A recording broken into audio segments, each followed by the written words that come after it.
Welcome. This is Power Trading Radio Live, fueled by Online Trading Academy. For more information, visit powertradingradio.com. Now, here's your host, Merlin Rothbell. Hello, everybody. Welcome to Power Trading Radio. Merlin Rothbell with you for your Monday afternoon edition. Yes, as TJ put on the name of the show today, a case of the Mondays. Still waiting for the petition, a presidential decree that would make Super Bowl Monday a day off. As you can tell, I'm suffering. The red from my eyes probably matches the red on my boots that you saw in the opening montage. Hope you had a great weekend out there. Congratulations to the Kansas City Chiefs and the great state of Kansas. Oh boy, this is what we got to deal with. Great game out there. I was obviously not excited about the outcome because I'm a 49ers fan, but you know what? No one gave us a chance at the beginning of the year. Pretty happy we made it there. I have a feeling we will be back. But great game. Hope you all had a great weekend. And an even better trading session out there. I know some of you buy the dip people are coming back saying, hey, let's buy these dips because markets are guaranteed to go up on Monday. Well, you're not guaranteed. Nothing's guaranteed, but we did see a nice little pop today. I'm going to start things off with the worst performer, which is probably Kyle Shanahan's play call in the fourth quarter, not running the ball, but this isn't a sports show. We'll make it about trading. So the worst performer on the day, crude oil, which is continuing its just meltdown here. I actually thought we would stop at the $50 mark, but lo and behold, not quite. I mean, it's still at 50, but we are getting towards some very low levels. So TJ's going to bring up a chart of crude oil for you. As you can see here, that slide has been aggressive, just down, down, down, down, down. Today, no different. You have the $50.11 is where it closed at, but right now it is sub 50. You're at $49.94 on crude oil as we speak. That puts it down about 3.2% on the day, $1.65 per barrel for crude oil on the day to the south side. Not the best showing, I'm sure, for those of you who are buying this, because I actually was debating buying at 50, but there was something else I was trying to buy today too. Unfortunately, I didn't get either one of these two. Maybe I'll grab some oil tomorrow, but that $50 mark, you got to be careful with it. TJ will put a line on the screen because he can do that for me. We'll put it right at $50. You guys can see where we're at. We tiptoed across it. Now we're just barely below it now. But I want to go out to a larger time frame just so you can see what's the next stop for this one. Now, we've blown below these levels from 2019. There's several of them back in May, and you see another one here in August and October. We've ripped through those. So I would encourage you, which I'm not going to do on this show, you guys can save that for the XLTs, is break this apart into smaller time frames. You'll probably find some demand zones in that sell-off that happened in late 2018, and that rally actually back up in late 2018-19. So right now, it's looking pretty dismal out there. Again, I do think you'll see a bounce at the $50 mark. We'll have to wait and see because we are, in fact, where? We're at the $50 mark. All right. That was your worst performer by a long shot. Next step is going back to cryptos. All right. Well, Bitcoin sliding a little bit today, but yes, I got a power blast from Brendan, one of our cryptocurrency enthusiasts that watches the show. He says, crypto bull is starting. If you're missing out soon, there might be. I think we're due in the crypto space for one of those parabolic moves. It's been quite some time. And if you go back historically, show the whole chart, TJ, of Bitcoin. You go back historically, there always seems to be a period of flat followed by an aggressive bull rally. And then we had some flat, and we had a pretty big bull rally here. So, it does seem like that might be heating up. Bases have been put in.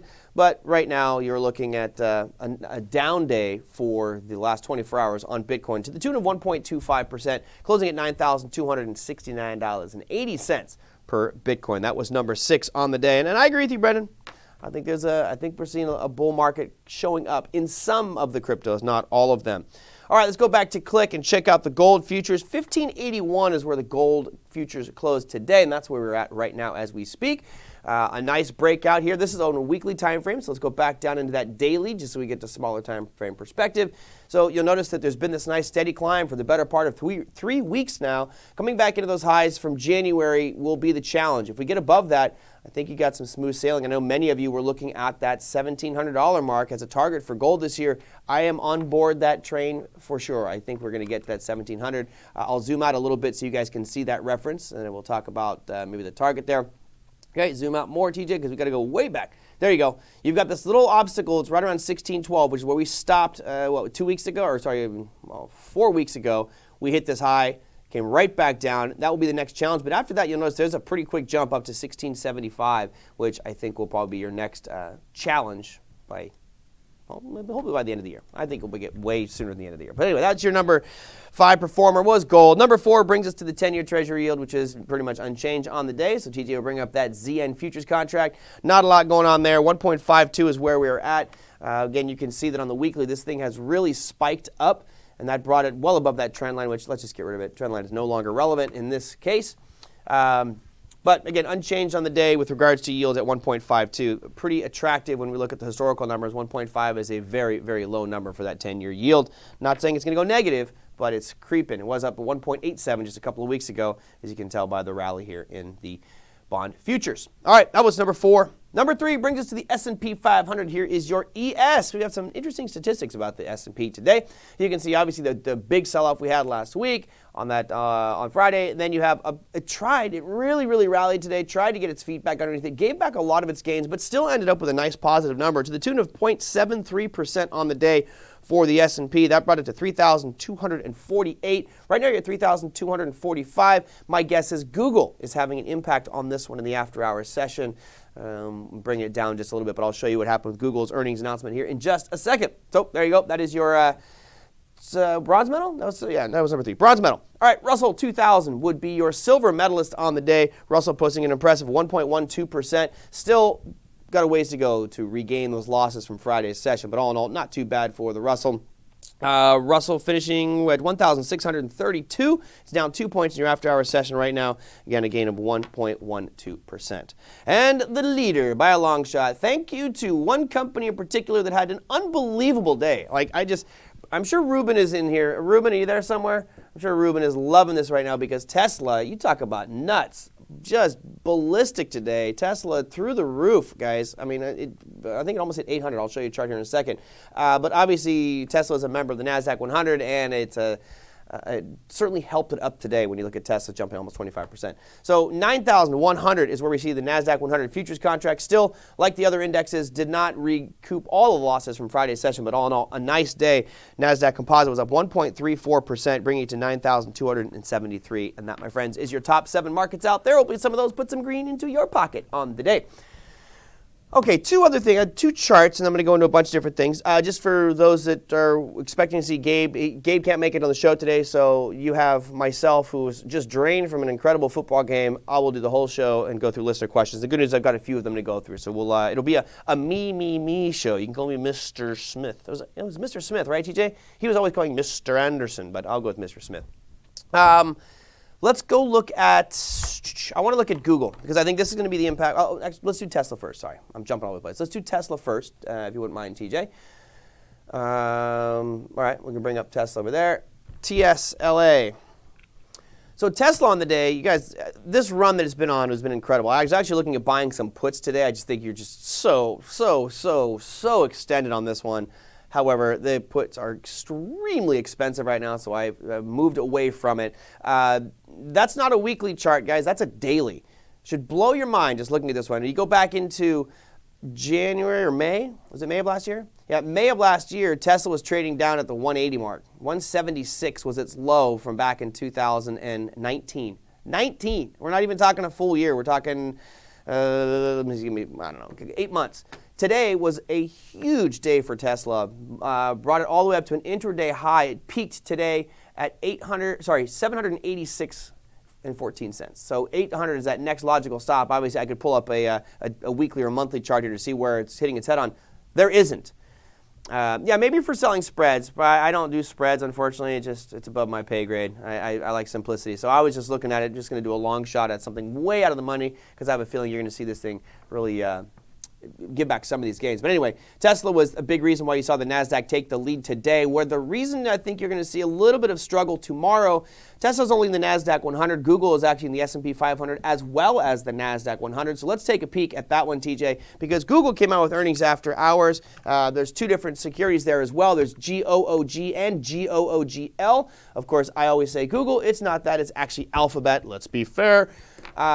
Here's what it looks like right now.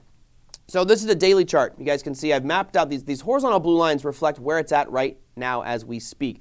So essentially we've given back 3 weeks of gains in the last hour, And I'll show you that by putting this on a 5-minute time frame so you can see how Google has been got slammed in the after-hours session. There, it's still right where it's at. So you can see in that 5-minute window after they reported earnings, Google had a high of 1520 and a low of 1400. That's a $120 swing for Google, which is about, 8-9% in 5 minutes. That's your popcorn trade of the day, my friends. That is a hell of a one right there. So there's your Google. I think that this will probably be a factor for your markets tomorrow. When you look at the NASDAQ 100, of course, I moved all my screens around here, which we'll have to put those back where they belong. I'll show you what the NASDAQ 100 is doing right now in the after-hour session. It's really not that bad. I thought it'd be more of a drag on the NASDAQ 100, but it's really not. You can see it's slowly pulling it down here, but nothing overly dramatic there. Right now, your NASDAQ 100 is at 91.05. So there you go. Nope, it has not given back 3 years' worth of gains. Absolutely not. All right, so there you go. Those are the two major market pieces. There was some other economic data coming out today, which was really global manufacturing production, which was actually a very positive note, and that might have been one of the other catalysts for today's markets. You had the U.S. ISM manufacturing PMI come out finally above 50. Remember, I've been telling you that 50 mark, below is contraction, above it is expansion. And we were below. We were at 47.2 for the ISM manufacturing prices, or PMI numbers, and now all of a sudden we're at 50. So nice to see some positive territory for both the final manufacturing PMI and ISM. The same thing goes for Europe, except for the UK, the European Union, and Germany. Those are all below 50, and Germany actually falling even farther behind in that category. Anyway, those are some economic pieces I want to just run out there because I keep talking about how I feel it's so critical to have manufacturing running. I know John O'Donnell on our Friday show saying, it's not that important to me, but it's important to me. All right, let's take a break. When we come back, I will go over some market numbers. I'm going to go over a couple of great lists of questions that came in, some about physical gold, also about high-frequency trading, which is something that was interesting from Will. So I will get to those questions. If you have some, send them on in at powertradingradio.com. You can click that button there that says Power Blast, or you can go to our YouTube chats. We're broadcasting right now live on Online Trading Academy's YouTube page, as well as Power Trading Radio's YouTube page. Stop by, say hello, and we'll be right back after a short break.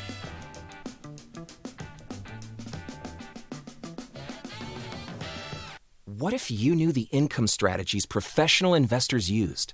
The strategies designed to generate active income from the financial markets. After all, no one's going to care more about your money than you. I learned that I can be in control of my 401k. I used to work for money, now I have my money working for me. With the right training and guidance, you can learn the skills to become a more confident investor and make your money work harder for you.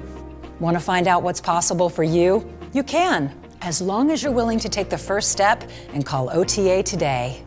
Call for your free tickets right now, and you'll also receive a free Professional Insiders kit loaded with lessons from some of our top instructors on topics like enhancing your retirement strategy, capital preservation, and income generation. The Professionals Insider Kit makes it so you can get started right now. Call 888-304-8723 or visit us online at tradingacademy.com and schedule your free class today. Click is something I wish I had when I started because it facilitates the learning process a lot quicker. This is not about taking many trades, it's about taking the right trade. It helps me save myself from myself. It's just a revolutionary educational tool. It propels you through the learning curve. The biggest shock for me is the level of innovation that happens within the company, and it's continuing. It's just perfect in this new century of trading. Everyone's on the same side, and I think that's what I love about it more than anything else. Helping each other, supporting each other, all with the same objective. Again, wonderful. There's no mountain high enough that the leaders in this organization won't climb for their students. They'll just never give up. It can only help. It can only make one a better trader. Gives you one of the most valuable things we all have, and that's time.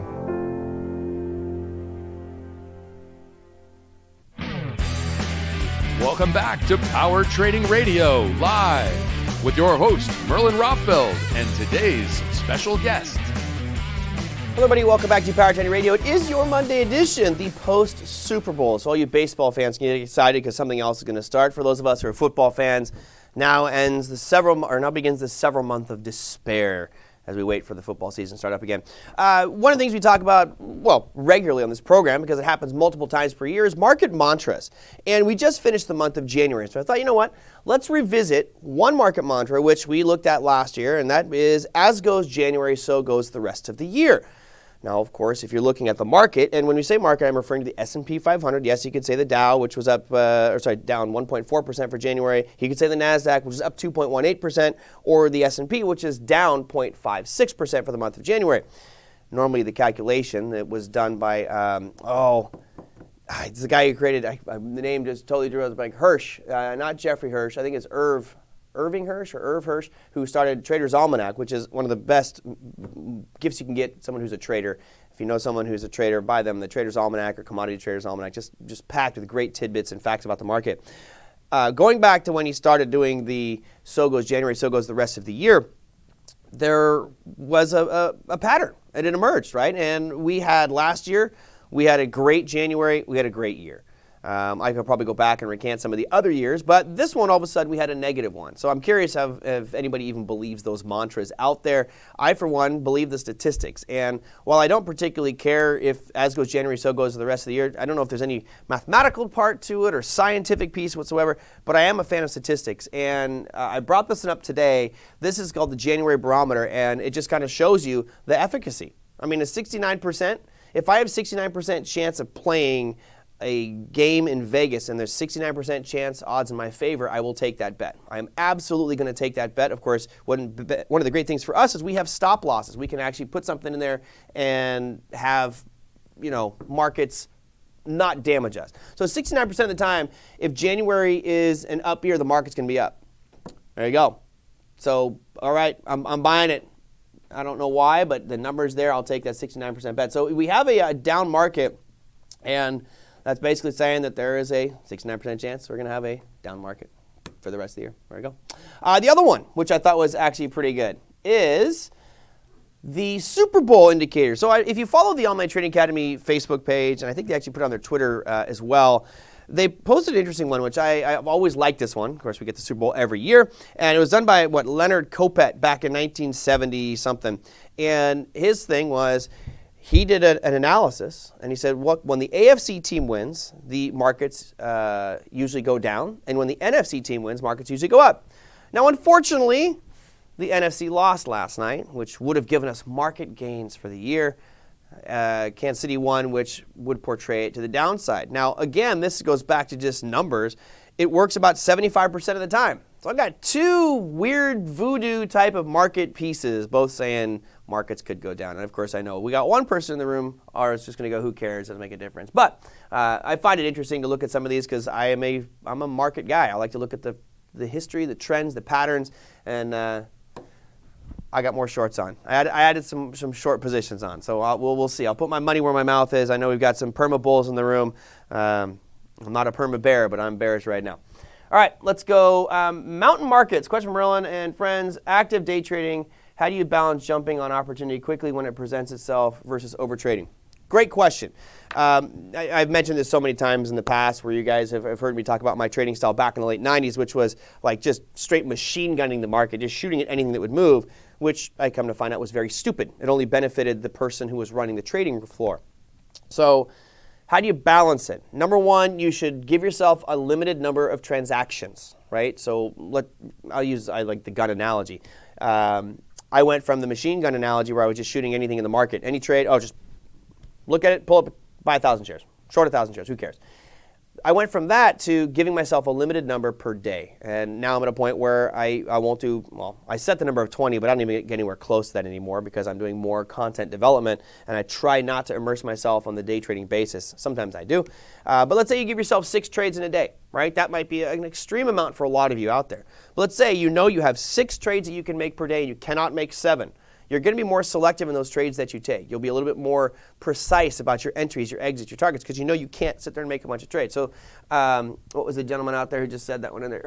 Mountain markets, that's what I would do. I would give yourself a specific amount of trades that you can make per day, because once you get in there, and for those who are active day traders like I was back in the late 90s, it's almost an addiction. I hate to use that word, but it's an addiction. It pulls you in. You see this screen with flashing colors and flashing lights and all the bells and whistles. And I went in and I customized my whole keyboard. So my keyboard that's right here, this would all be labeled with hotkeys. So all mine was hotkeys because that's what I learned on back in the late 90s with CyberTrader, dating myself there. But also I went and customized all the audio responses.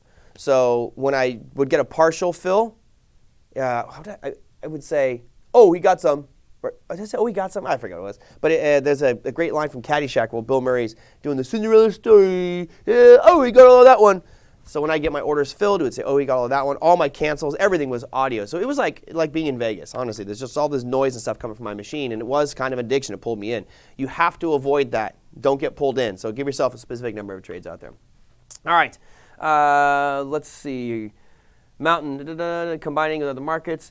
The other part here, Mountain, is I think you kind of want to make sure you segment. I think that's where you guys are going. It's tough for me to read and talk at the same time. But, I segment my accounts. So I have a specific day trading account that I use. I have long-term investment accounts. And I try to keep those assets under specific rules for each account. Otherwise, I find I start blending trading styles in the same account, and that could get problematic for me. So there you go. All right. Let's go to this one. Since we're talking about level 2 or looking at screens which are flashing, Will sent this one a couple days ago. He says, UK trader Navinder Sarao created an algorithm to manipulate the price by creating large blocks of fake orders when canceling them as price would close into them. Given this, how much can we trust supply and demand levels since there could be institutions on high-frequency trading running similar algorithms? I'm going to say this. This is nothing new. I did this every single day. Okay, now this guy who's running an algorithm, he may have institutional backing, so he might be able to do this with 50, 100,000 shares at a time. I would do it with 5 to 10,000 shares at a time. It's called stuffing the bid or stuffing the ask. And I would go, I got to enunciate very clearly there, stuffing the ask. I would go and I would sit on the bid or the ask, and I would just flash 5,000 shares, and sometimes I go one price level down from the inside bid or ask to create that illusion of more buying. I can tell you that it worked back in the late 90s because most of the level 2 guys were brand new retail, and they would operate, as soon as they saw a bunch of buyers come in on the bid, boom, they would just jump and start buying. It worked like clockwork. Of course, what happens is now institutions start doing the same thing. So I don't think you need to worry about that at all. There's always going to be price manipulation in those marketplaces and bid stuffing and ask stuffing with fake quotes. Now, the risk there for me was this, and it happened once or twice where you have one of those pucker up kind of moments where you've got 10,000 shares on the bid. I really don't want it. Maybe I can explain to everybody what I was doing. So I would, let's say, buy 1,000 shares of stock X, Y, and Z.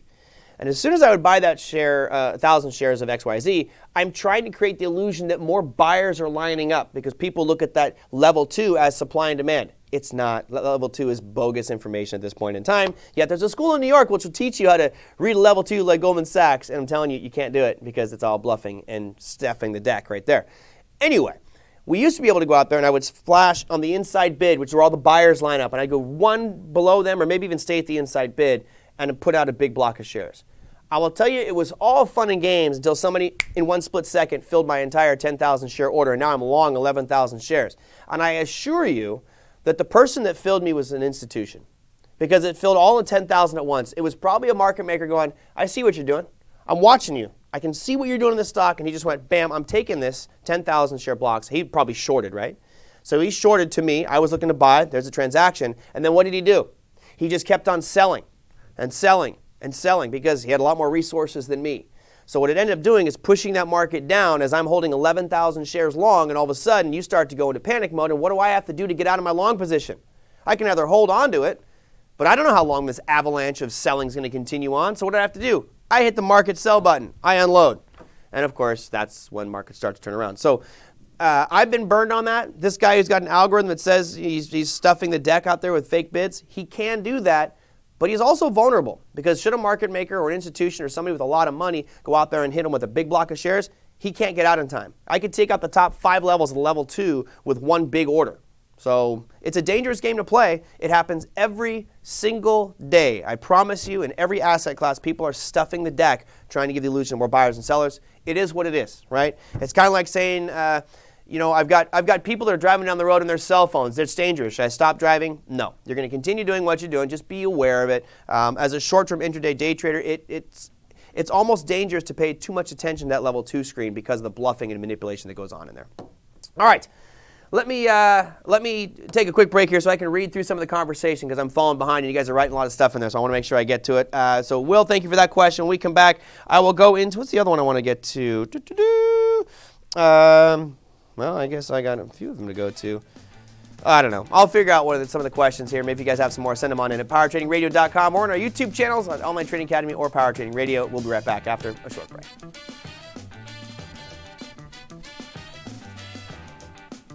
Learning this way is fine when the stakes are low. But when the stakes are high, you need to rely on skill, not just knowledge. At Online Trading Academy, you build your skill one step at a time. We teach our students to trade and invest with a strategy, not a hunch. You learn our methodology, then practice it. You get to make mistakes and ask questions, and watch instructors make live trades. Develop your skill the right way. Click here to get started with Online Trading Academy. Meet Mac. As a trader, he liked the signals that came from technical analysis tools, but they didn't help him find the best trades consistently, so he searched for a new approach. Mac attended Online Trading Academy's free class and discovered their core strategy, a trading methodology that spots when big banks are likely buying and selling, so everyday investors can too. Mac carved out a path to trade and invest with confidence, and so can you. You're listening to Power Trading Radio live. Watch the show live or on the archive at powertradingradio.com and YouTube. Or download the podcast from iTunes or wherever fine podcasts are downloaded. Hello, everybody. Welcome back to Power Trading Radio. It is your Monday edition. Yes, I see all the Chiefs fans all of a sudden came out of the woodworks. All my Niners fans were there on Friday, and all of a sudden now, did you guys all switch over and become Chiefs fans? Hey, two good teams. By the way, I think you guys all agree. Both of those teams are fairly young. I have a feeling this is not the last time you're going to see a Niners-Chiefs Super Bowl. It could be one of those ones that for a couple of years we're going, gosh, them again. Yes, Tate Love on Online Trading Academy's YouTube page says, stuffing the what? I knew I needed to enunciate that one a little bit better. Yes, the perils of having a word like ask in our nomenclature in the financial markets. Let's see. Is there an easy way to gauge point pivots? Not really. Here's one that won't get me murdered. What's an easy way to gauge daily pivot points? It's not about pivot points. Pivot points are more of a floor trader's thing. And to me, I'm not a fan of traditional pivot points. Pivot points are you take the open, high, close, low, depending on which calculation you're doing, R1, 2, 3, and you basically divide them. And it's bringing up levels that price may not have actually really moved to or have stopped at. Supply and demand is really identifying where price actually turned, physically moved, and the characteristics of those moves. So when we talk about pivot points, it's kind of one of those terms that gets lost a little bit. You know, which pivot point you're referencing. If it's traditional pivot points, it's a mathematical calculation that floor traders use, and I think it's hogwash. I think it's absolute garbage. I wouldn't use it at all. If you're looking at the word pivot, saying where does price turn, that's a different conversation. And to me, that's all about supply and demand. And you say, what's an easy way to gauge daily pivot points is to go and understand supply and demand methodology and apply odds enhancers. So when you look at a price move on a chart, most novice traders will look at this and say, oh, you can bring up this chart, TJ. Most novice traders will bring it. Here's the USD JPY, which is a viewer question here we'll get to in just a second. Most of you look at this and say, oh, well, it turned right here, so I'm going to take this 109, 153 as a short. Or maybe this level up here at 109, 841. Or maybe this one up here at 110, 189.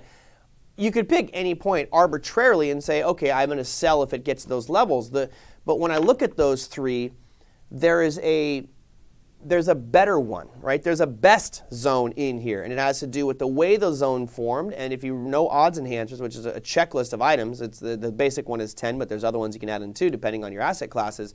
It basically says evaluate each one of these zones for specific sets of criteria. And after you've run through this whole list, you can score it. You can say, all right, well, this one might give me a score of 10. This one might give me a score of 7, and this one might give me a score of 3. Well, if 10's your highest, then I'm going to go with the one that gives me the score of 10. So we can start to weed out the zones which, just based off of their architecture, their structure, and how they form, we can weed out some of those ones that aren't the best. And it's not to say that a bad level, one that scores very low, isn't going to perform well. It's just saying the probability based off of what we've seen historically with regards to price action, probability is better for the high scoring zones because of the characteristics of that zone, if that makes sense. So that's what I would say out there, Chad. It's really understanding supply and demand. That's the bottom line of it, is the best way. I wouldn't use a mathematical calculation. All right. I really unscammable. Mahomes rookie card's worth over $1 million. I'm pretty sure that's not true. I mean, well, I guess it depends which one, but that's. I used to collect baseball cards, so that'd be a really expensive one. All right, Mountain Markets again. It goes back, says Merlin, I gave myself 3 shooter this morning and I had a great session, and then I took one more, got smoked because I broke my rule. Is 3 too limiting? Not really. No, you're doing the mid cap. No, it's really what you're comfortable with. You know. What I would encourage you to do, and you've answered the question for yourself here, right? You don't need me. I guess I'm just the affirmation or confirmation because you know what you did here. You broke a rule, right? You let it get away from you.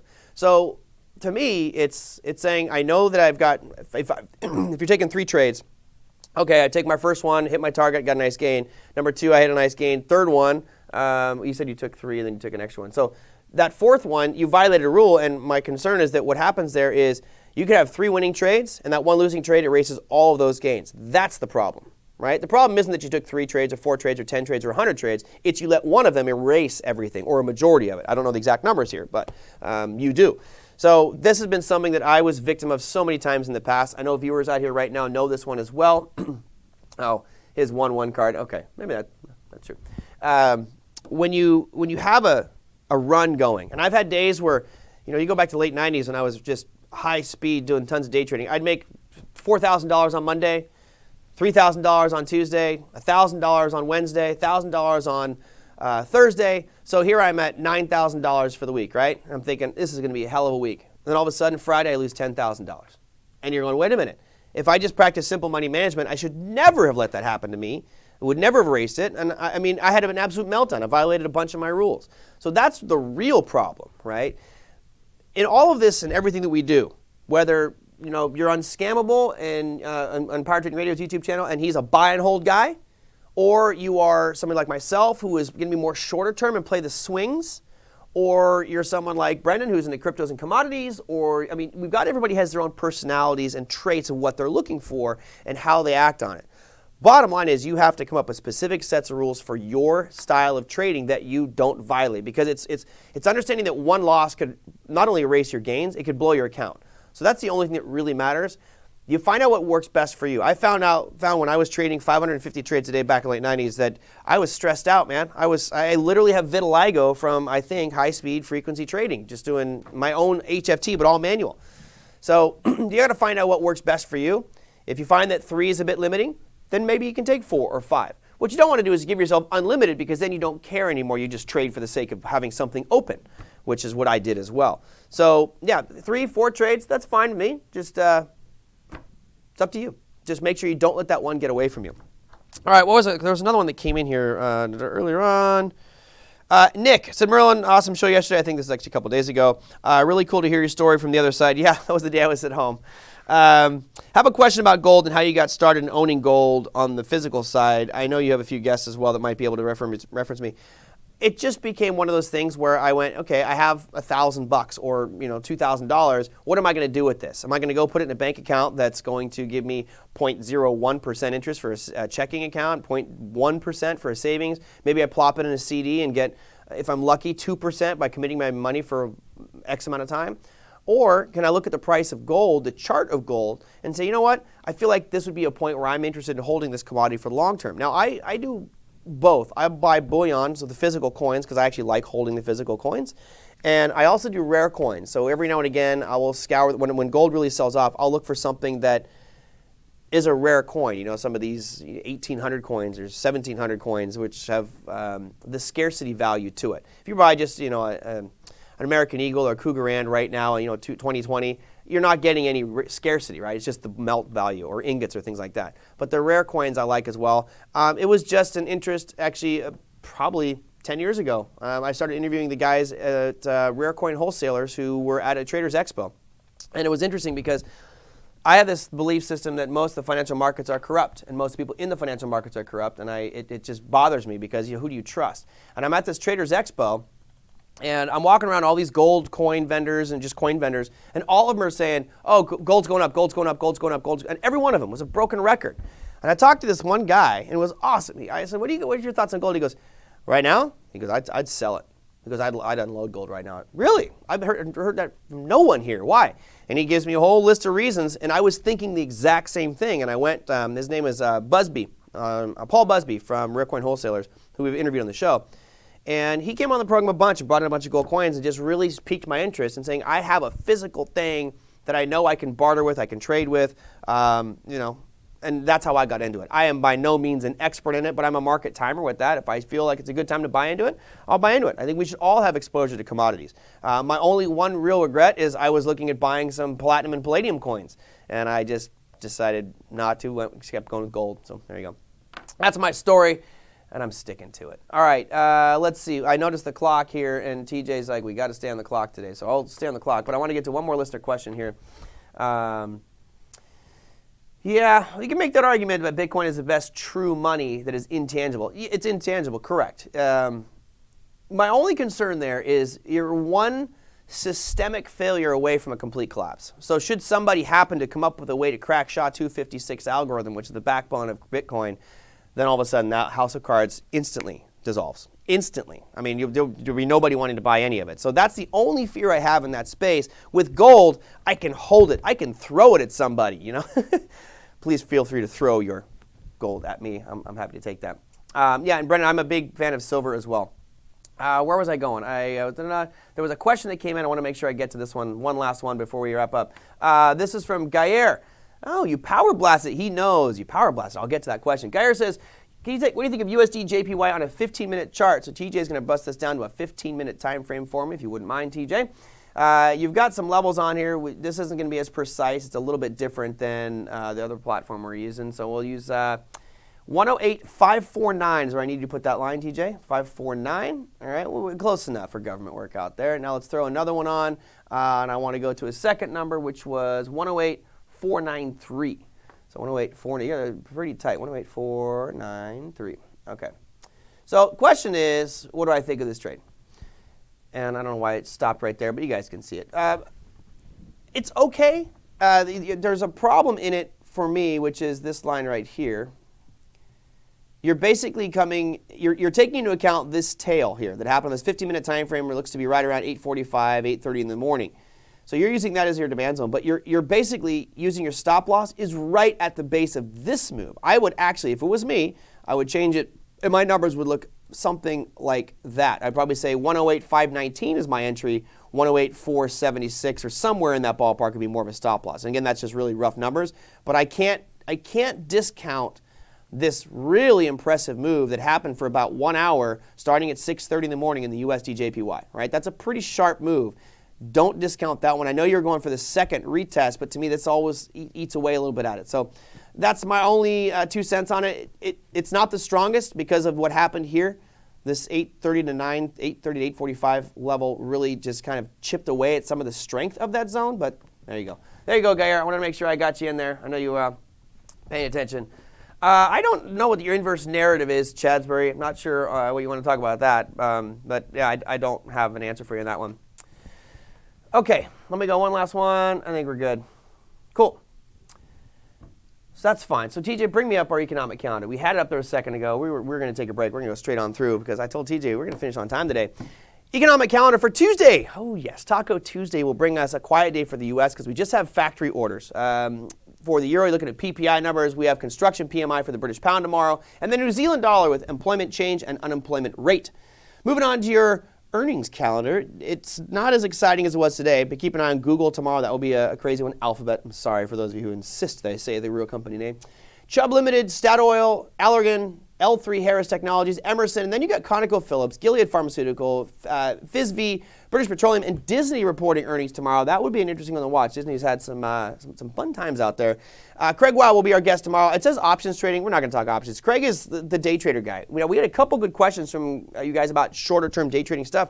Let us know what you want to talk more about in that space because that's what Craig does. And If you ever see Craig on the show, he's so even-keeled, so mellow, so chill, but that guy is a beast when it comes to short-term intraday trading and futures. I think he does some options as well. So if you liked, we went all across the board today with discussion topics. This is what happens when you get me after a Monday, after a fun party night for the Super Bowl. My head's a little bit foggy, but I did the show solo today. If you guys like to know more about details of options, futures, Forex, commodities, you want to know about any financial product, how we might be able to help educate you and understand how to use these markets better, how to find those supply and demand zones using Online Trading Academy's patented methodology, I would encourage you to click that link that's showing up in social media because Joanne just threw them in there, and I reminded me I have to plug our links. So we threw that one on there, and it will click it. It will take you to a landing page where you type in your zip code, tell you which of our 48 physical brick and mortar schools are nearest you. Each one has free classes, paid classes, community events, and much, much more, all with the intent of helping build a community around you to help you understand these markets and hopefully improve your lives. That will do it for today's show, everybody. Thank you so much for joining us. We will see you tomorrow. Take care.